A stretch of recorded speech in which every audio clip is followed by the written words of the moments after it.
इस मशीन से हम मछलियों का जो फ्लोटिंग फिश फीड है, जो कि पानी के सतह पे तैरता है, और सिंकिंग दोनों बना सकते हैं। अब जितने कैपेसिटी का आप मशीन लें उतना प्रोडक्शन मशीन देगा, लेकिन आप सेमी ऑटोमेटिक ग्रेड में करवाते हैं, मैनुअली करवाते हैं, थोड़ा सा वो मैन पावर पर डिपेंड करता है कि आपके लेबर कैसे काम कर रहे हैं। तो इसीलिए अपने कंपनी में 10 से 15 टेक्नीशियंस रखते हैं। अच्छा। कि पार्टी को जल्दी से जल्दी सर्विस देने का काम करें हम लोग जी। और सबसे बड़ी बात, ये जो मशीन है इसके सारे पार्ट्स हम लोग हमेशा रखते हैं सर, हर एक पार्ट्स। 1-2 लाख का दिक्कत हो रहा है पार्टी को, बाई द वे किसी कारणवश नहीं मिल पा रहा है, तो हम लोग दे देते हैं। उसके लिए प्रॉपर एक पेपर वर्क होता है, हम लोग पार्टी को दे देते हैं। नमस्कार दोस्तों, एक बार फिर से आप सभी का एक नए वीडियो में स्वागत है। दोस्तों आज का जो स्पेशली वीडियो होने जा रहा है, मछली का चारा कैसे बनाएं, इसके पर्पज से होने जा रहा है। और आज की जो मशीन मैं आप लोगों को दिखाने जा रहा हूँ, ये है मछली का चारा बनाने वाली मशीन। कैसे बनाएंगे, इसका प्रोसेस क्या होगा, और ये अधिकतर हमारे जो किसान भाई हैं जो हमारे यूपी बिहार में मछली पालन का बिजनेस करते हैं, उन लोगों के लिए बहुत ही खास होने वाला है। अभी मैं आप लोगों को विजिट कराया हूँ बनारस के न्यू इंडिया मशीनरी में। यहाँ के जो सेल्स हेड है हमारे साथ मौजूद है। नमस्कार भैया। नमस्कार। नमस्कार। क्या हाल चाल है? सब ठीक है, अपना बताइए। अपना भी सब बढ़िया है। आपका शुभ नाम? दीपांशु पांडे नाम हुआ हमारा। अच्छा दीपांशु भैया, ये जो अभी बिजनेस है आज का जो वीडियो में बताने वाले हैं, इस बिजनेस का क्या काम है, थोड़ा सा इसके बारे में थोड़ा डिटेल दीजिए हमारे को। जी, बेसिकली मैं आपको जहां तक पहले बता दूं कि आजकल के जो डेट है इसमें यूपी बेसिकली उत्तर प्रदेश और बिहार में जो मछली पालन है वो बहुत तेजी से आगे बढ़ रहा है। जी। आप देखें कि हर एक गांव में कम से कम 3 से 4 तालाब आपको मिल जाएंगे। लोग अपना खुद के जमीन में पोखरा बना के उसमें मछलियों का पालन कर रहे हैं। जी। तो बेसिकली ये जो हमारी मशीन है जिसका हम लोग मैन्युफैक्चरिंग करते हैं, अच्छा। ये मछली का दाना बनाने वाली मशीन है। इस मशीन से हम मछलियों का जो फ्लोटिंग फिश फीड है, जो कि पानी के सतह पे तैरता है, और सिंकिंग दोनों बना सकते हैं। अच्छा जी, मतलब एक मशीन से दोनों फीड बना सकते हैं। जी। फ्लोटिंग फिश फीड बनाने का ये मतलब उससे ज्यादा फायदा होता है लोगों को। जैसे फ्लोटिंग बनाता है तो जो मछलियां होती हैं वो दाने को खाने के लिए पानी के सतह सरफेस पे आएंगी और दाना को खाएंगी। और दाना जब मिट्टी में डूबता है तो दाना ज्यादा से ज्यादा बर्बाद होता है। जी। तो ये बर्बाद नहीं होता है, जिसके कारण ज्यादा से ज्यादा मछलियां दाना को खाएंगी। जी, मतलब मछली को प्रोटीन भी बेहतर मिलेगा और क्वालिटी भी इस मशीन से आप बना सकते हैं एकदम। जी जी। भैया बात की है, यदि कोई ये व्यापार शुरू करता है तो उनको कितने एरिया की जरूरत होगी और ये व्यापार कितने से शुरुआत कर सकता है वो? अगर ये कोई आदमी अगर ये मशीन लगाना चाहता है तो सबसे पहले अगर वो स्टॉक नहीं रखना चाहते हैं तो उनको 10 बाई 15 के कमरे से आप स्टार्ट कर सकते हैं मशीन। अगर आप चाहते हैं कि जहां हमारा मैन्युफैक्चरिंग यूनिट है वहां हम अपने जो मैन्युफैक्चरिंग का स्टॉक है वो भी रखें, तो उसके लिए आपको एरिया थोड़ा सा बड़ा करना होगा। 15 से 20 बाई 15 बाई 20 का कमरा आपको लेना पड़ेगा। अच्छा। जी। कितने सेटअप का मशीन आता होगा भैया? इसमें 3 मशीनें का सेटअप आता है। फर्स्ट ऑफ ऑल, ठीक है, अगर आप ये मशीन चाहे तो सेमी ऑटोमेटिक ग्रेड में भी इसको सेटल कर सकते हैं और फुल्ली ऑटोमेटिक ग्रेड में भी सेटल कर सकते हैं। अच्छा। इसमें 3 मशीनें आती हैं। पहला होता है पल्वेराइजर, जो कि मटेरियल्स को ग्राइंड करता है। ग्राइंड मतलब जैसे में इसमें बेसिकली जो चीजें यूज होती हैं वो होती हैं कॉर्न फ्लोर, आपको खली हो गया, ब्रान हो गया, ये सब जो चीजें होती हैं वो हार्ड फॉर्म में हमारे मार्केट में अवेलेबल होती हैं। अच्छा। तो उसको सबसे पहले ग्राइंड करना होता है। जी। समझ रहे हैं? तो ग्राइंड करने के लिए उसके लिए हमको ग्राइंडर का जरूरत होता है। ठीक है। तो सबसे पहले मटेरियल्स को ग्राइंड हम पल्वेराइजर के थ्रू करते हैं। ठीक है, वो ग्राइंडेड मटेरियल्स को हम लोग निकाल के मिक्सर में डालते हैं। अच्छा। मिक्सर का काम ये होता है कि मटेरियल्स को मिक्स करता है। ठीक है, और मिक्स करने के बाद मिक्स्ड मटेरियल्स को हम लोग एक्सट्रूडर में डालते हैं। यहाँ से पैलेट और फीड बन के तैयार होता है। अब चीजें ये हैं, जैसे में ये तीनों अलग अलग मशीनें हो गई। अब कोई लोग चाहते हैं कि लेबर पावर, मैन पावर कम पड़े, ठीक है, उसके लिए अगर चाहे तो आप हम लोग ऐसा भी सिस्टम देते हैं कि आप तीनों मशीनों को ऑटोमेटिक ग्रेड में भी कर सकते हैं। अच्छा। Through conveyor. जैसे में पल्वेराइजर से माल निकला, डायरेक्ट वो मिक्सर में चला गया कन्वेयर के थ्रू, और मिक्सर से निकला वो डायरेक्ट एक्सट्रूडर में आ गया। तो वहां सिर्फ एक आदमी का यूज होगा। अच्छा।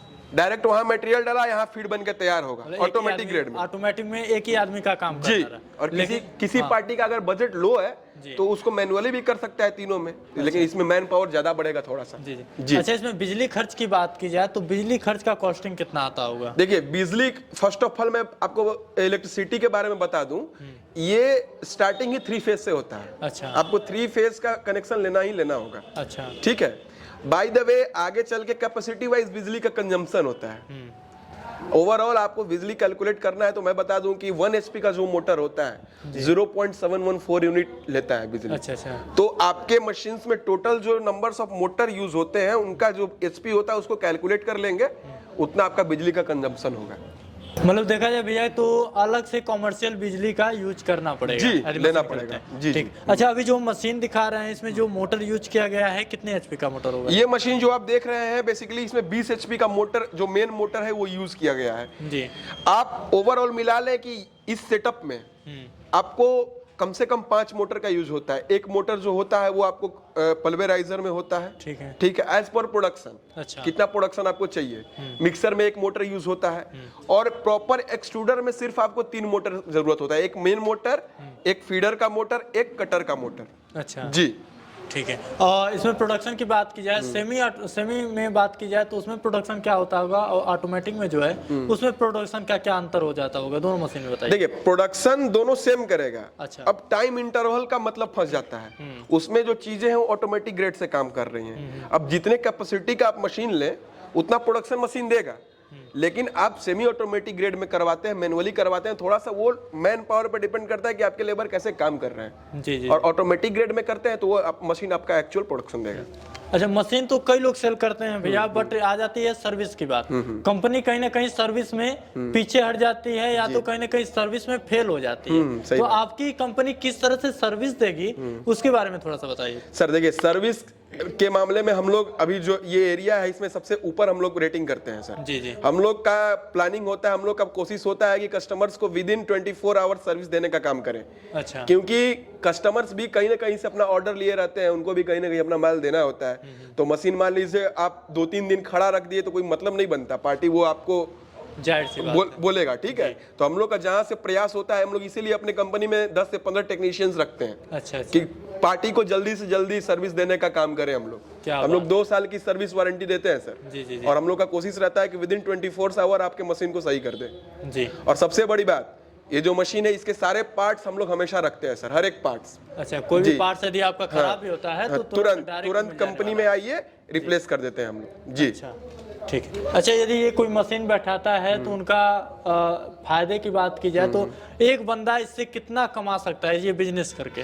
देखिए सर, ये फायदे की बात रही तो उनके मशीन के कैपेसिटी पर डिपेंड करता है कि कितना कैपेसिटी का वो मशीन ले रहे हैं। समझ रहे हैं? अगर मान लीजिए एज फॉर एग्जाम्पल मैं आपको बता दूं कि अगर कोई आदमी आपको 7 से 8 लाख का मशीन लेता है 200 kg पर आवर वाला, तो आई थिंक वो ऑलमोस्ट 80 to 90,000 पर मंथ तो आराम से अर्न कर लेगा सर। 80 से 90 हजार उसका कहीं नहीं गया है। जी, आराम से वो घर बैठे कमा आराम से सर। और सबसे बड़ी बात, इसका सेल है मार्केट में, सबको जरूरत है इसका।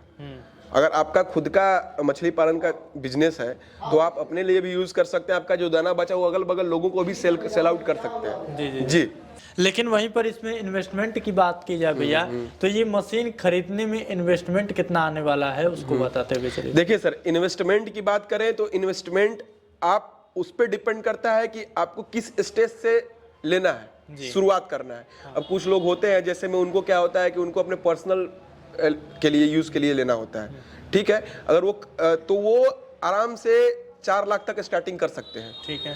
अगर वो चाहते हैं कि मैं कमर्शियल में जाऊं, ज्यादा प्रोडक्शन में जाऊं, लोगों को भी दूं, ठीक है, एज अपना ब्रांड बना के वो सेल करना चाहते हैं मार्केट में, तो आई थिंक 7 से 8 लाख रुपए में वो बेस्ट स्टार्ट कर सकते हैं अपना। अच्छा जी। मान लीजिए 7-8 लाख रुपए का मशीन है तो आप कहीं ना कहीं यदि कुछ कमी भी हो जाती है पैसे में जी, तो किस तरह से आप लोग सपोर्ट करेंगे मशीन देने? सर देखिए, पार्टी अगर जेन्युइन काम करने वाला है तो हमारी कंपनी इसमें सपोर्ट करती है। मान लीजिए 1-2 लाख का दिक्कत हो रहा है पार्टी को, बाय द वे किसी कारणवश अगर नहीं मिल पा रहा है तो हम लोग दे देते हैं। उसके लिए प्रॉपर एक पेपर वर्क होता है, हम लोग पार्टी को दे देते हैं। अच्छा। हम लोग ने एज फॉर एग्जांपल बहुत सारे ये मशीन्स दी हुई हैं, आप मऊ डिस्ट्रिक्ट में आप देख सकते हैं बहुत सारे। अच्छा। मतलब उधार पे मशीनें हम लोग दी हुई हैं।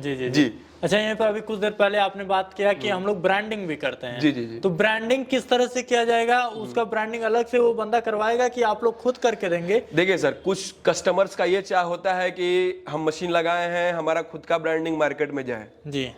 तो वो उनके लिए क्या करना होगा, उनके लिए प्रॉपर उसका जो बैग होता है उनके नाम से बना हो, तो वो फॉर्म का कोई भी नाम सोचते हैं। अच्छा। कि इस ब्रांड, जैसे मैं एज फॉर एग्जांपल दे दिए फिशर, फिशर नाम से फीड आएगा, वो चाहते हैं कि हमारा आए फिशर नाम से फीड मार्केट में, तो उनके लिए प्रॉपर उस नाम से छपा हुआ उनका लोगो, उस नाम से मतलब झोला छपा हुआ हम उनको प्रोवाइड कर देते हैं। अच्छा अच्छा, और ये हमको सस्ते रेट में भी मिलता है क्योंकि इसका भी प्रिंटिंग मशीन भी हम लोग बेचते हैं। जी जी, मतलब ब्रांडिंग करके भी आपको सामने वाले को देते हैं। जी जी जी। अच्छा, ये व्यापार कोई स्टार्ट करना चाहता है तो इसके लिए लाइसेंस की भी जरूरत होती है क्या? जी सर, प्रॉपर लाइसेंस की जरूरत होती है। कौन सा लाइसेंस लगता है? लाइसेंस की जरूरत हो, सबसे फर्स्ट ऑफ ऑल मैं बता दूं कि ये फूड प्रोसेसिंग की मशीन है। अच्छा, तो इसमें FSSAI का लाइसेंस सबसे इंपॉर्टेंट है, ये तो लेना ही होगा। जी। बाकी आगे GST लेके आप काम स्टार्ट कर सकते हैं, ये कंपनी आपको प्रोवाइड करवा देती है, हम लोग इसमें प्रॉपर हेल्प करते हैं सर। जी जी। ये दोस्तों, यदि आप ये बिजनेस करना चाहते हैं तो आप डायरेक्ट यहाँ पर विजिट कर सकते हैं। सर एक बार इस जगह का एड्रेस बताते हुए चलिए हमें। जी, ये हमारा फर्म जो है न्यू इंडिया मशीनरी कंपनी जो है, ये भुल्लनपुर में स्टेबल है। इसका लैंडमार्क वैदिक हॉस्पिटल है, भुल्लनपुर चुरामनपुर में आके यहाँ पे विजिट कर सकते हैं। जी। तो दोस्तों, यहाँ का जो एड्रेस और मोबाइल नंबर आपको डिस्क्रिप्शन बॉक्स में मेंशन किया गया है, प्लस स्क्रीन पर नंबर शो हो रहा होगा। आज का ये जो बिजनेस आइडिया वीडियो है आप लोगों को कैसा लगा हमें कमेंट बॉक्स में जरूर बताइएगा। बाकी वीडियो पसंद आई होगी तो वीडियो को लाइक करके चैनल को सब्सक्राइब करिएगा, क्योंकि मैं इसी तरह का मार्केटिंग वीडियो लेकर आता रहता हूँ। फिर से मिलेंगे एक नए वीडियो के साथ, तब तक के लिए जय हिंद, वंदे मातरम, नमस्कार।